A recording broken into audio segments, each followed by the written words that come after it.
பெண்கள் நாட்டின் கண்கள். ஆண்களுக்கு ஏதாவது சொல்லியிருக்கானா? ஆண்கள் ஒரு மூக்குகள், இல்லை ஆண்கள் ஒரு நுரையீரல்கள், எதுவுமே எங்களுக்கு கிடையாது. பூமி கூட பூமாதேவி உங்கள் பேர் தான். விசேஷம் வச்சா கூட உங்களுக்கு தான் வளகாப்பு. எங்கள் ஆம்பளைக்கு ஒரு ஈயக்காப்பு, ஒரு பித்தளை காப்பு. எங்களுக்கு பாதுகாப்பே கிடையாது. உங்களை சேரில் உட்கார வச்சு சந்தனமாக பூசுகிறாங்க. எங்களுக்கு எவனா சாணியாக தள்ளி பூசுகிறாங்களா? நாங்கள் பிறந்த நேரம் பாருங்க. அது ஒரு பாட்டு கூட போடும்போது மணமகளே மணமகள், சின்ன வயசுலேருந்து இந்த பாட்டு தான். இவன் ஆட்டுக்குட்டி மாதிரி பின்னாடி வரேன். இவனுக்கு ஒரு பாட்டை காணும். இவனுக்கு மணமணின்னு போட்டிருக்கோம்ல, அதை கூட விடுங்க. மடப்பயலே மடப்பயல் கூட போட்டிருக்கல. பாவம், ஒரு ஆறுதலாக இருந்தது. அது அந்த பொண்ணை மட்டும் வலது கால் எடுத்து வச்சு வா. ஏன் இவனுக்கெல்லாம் காலம் இல்லையா? எனக்கெல்லாம் ஒருத்தன்னு சொன்னால் ஃபோன் கால் எடுத்துகிட்டு அலோன்ட்டு உள்ளே போயிட்டேன். அப்புறம் என்ன செய்ய? அது மாதிரி நீங்கள் சிரிக்கணும், நீங்கள் தான் சிரிக்கணும். அதனால தான் சிரித்தா வீடே மகாலட்சுமி மாதிரி இருக்குன்னு சொல்லு. வீட்டுக்கு காசு பணம் வந்தால் என்ன சொல்கிறான்? லட்சுமி வந்துக்கிட்டே இருக்கா. எங்கேயாவது ஒரு இடத்துல லட்சுமணி வந்துக்கிட்டே இருக்கான். அவன் எதுக்கு வரையான்? தேவையில்லாமல் அவனை கதவை போட்டு வெளியே தள்ளி. அப்படி எங்கள் நிலைமையை பார்த்துக்கு. அதனால தான் உங்களுக்கு அவ்வளோ உயர்வான விஷயம் சொல்லியிருக்கு. காரணம், நீங்கள் அவ்வளோ பொறுப்பான ஆட்கள். எல்லோரும் சாமி கும்பிடும்போது ஆண்களை என்ன கும்பிடான்னு தெரியுமா? நான் 2 வீலர் வாங்கணும், டிவி ஸ்பீட்டை மாற்றிட்டு ராயல் என்ஃபீல்டு வாங்கணும், கார் வாங்கணும், பைக் வாங்கணும், அது வாங்கணும், தனக்காகவே வேண்டுவான். ஆனால் வீட்டில் இருக்க பெண்கள் எப்போவுமே தனக்காக வேண்ட மாட்டார்கள்.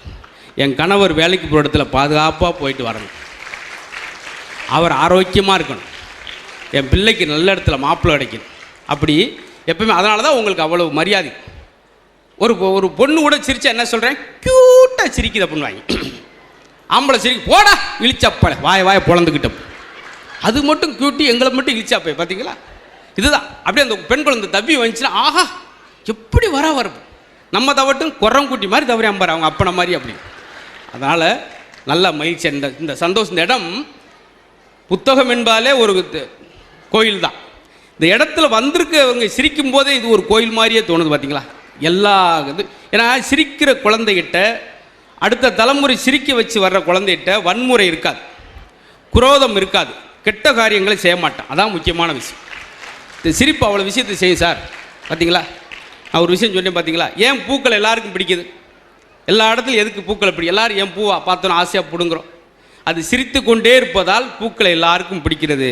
சிரித்து கொண்டே இருக்க மனுஷனையும் எல்லாருக்கும் பிடிக்கும். 6 அடி உயரம்ங்க, பயங்கர கலரு அப்படின்னு இருந்தால் கூட சிரிக்கலனா அவன் ஒரு உம்முனா மூஞ்சிங்க. சிரிக்காத முகத்திற்கும் செத்த பிணத்திற்கும் பெரிய வித்தியாசம் இல்லை. அதனால தான் உங்களெல்லாம் நாங்கள் அடிக்கடி சிரிங்க, மகிழ்ச்சியாக இருங்க, மகிழ்ச்சியாக. சிரிக்கும்போது மட்டும் உடம்புல உள்ள 6 லட்சம் நரம்பு வேலை செய்யுது.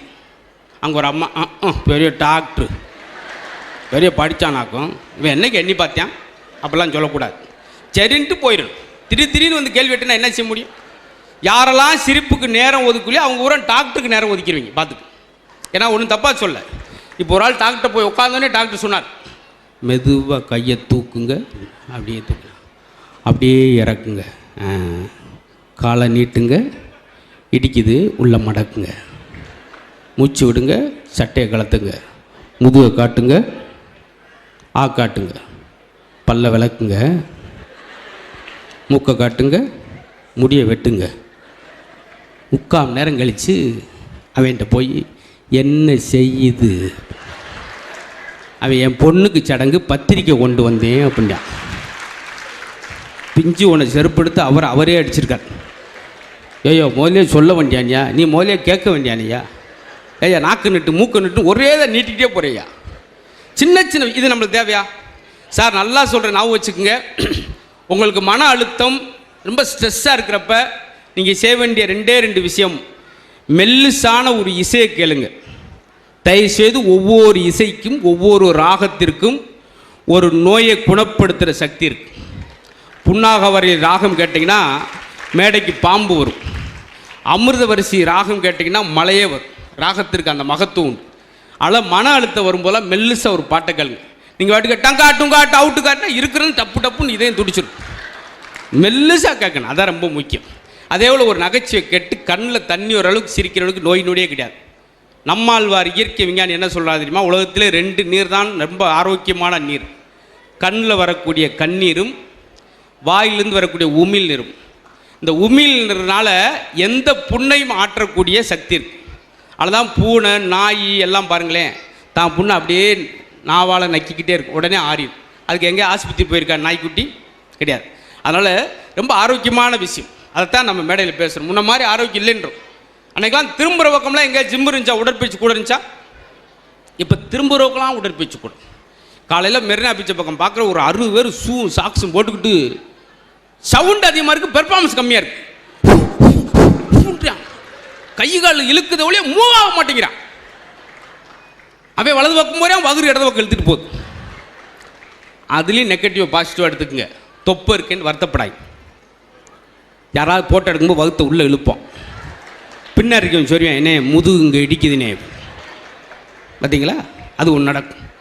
தொப்பை இருக்கேன்னு வருத்தப்படாங்க, சந்தோஷப்படுங்க. ஏன்னா குப்பரக்க விழுந்தீங்கன்னா உங்கள் மூக்கில் இடிக்காது. 1.5 அடி கேப்பு எடுக்கும் தரைக்கும் மூக்குக்கும். ஒல்லியாக இருக்கிற சொத்து விழுந்தானா மூக்கை காணாமல் தேடிக்கிட்டு இருப்பேன். சிரிக்கிறதுக்கு இல்லை, இது விஷயம் தான். எப்பயுமே நெகட்டிவ் அப்புறம் பாசிட்டிவாக மாற்றிக்கிங்களேன், சந்தோஷமாக இருக்கும்.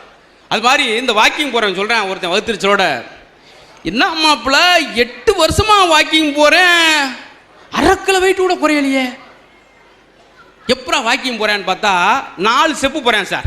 4 உளுந்த விட ஒன்று லவக்குன்னு இருக்கிறேன், 2 ஸ்டெப்பு சுண்டல் கொன்னே சாப்பிட்டுட்டு வெயிட்டே குறையலையே. அப்போ இந்த வாக்கிங் போகிற எப்படி இருக்குது தெரியுமா? நடையில் ஆரம்பித்து வடையில் முடிஞ்சிருது. இதுக்கு பேர் வாக்கிங்கா? வேர்க்க அப்படி சட்டை நனைய போனால் தானே வாக்கிங். சிலர் நாய்க்குட்டியெல்லாம் கூப்பிட்டு வாக்கிங் போவாங்க.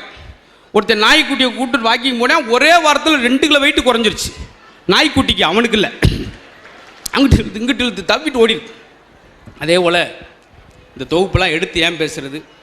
ஒரு புத்தக திருவிழாவில் புத்தகம் நெப்போலியன் கூட பாருங்களேன், குதிரையில் இருந்து கொண்டே தூங்குறது கிடையாது, குதிரையில் இருந்துக்கிட்டே படிப்பாராம்.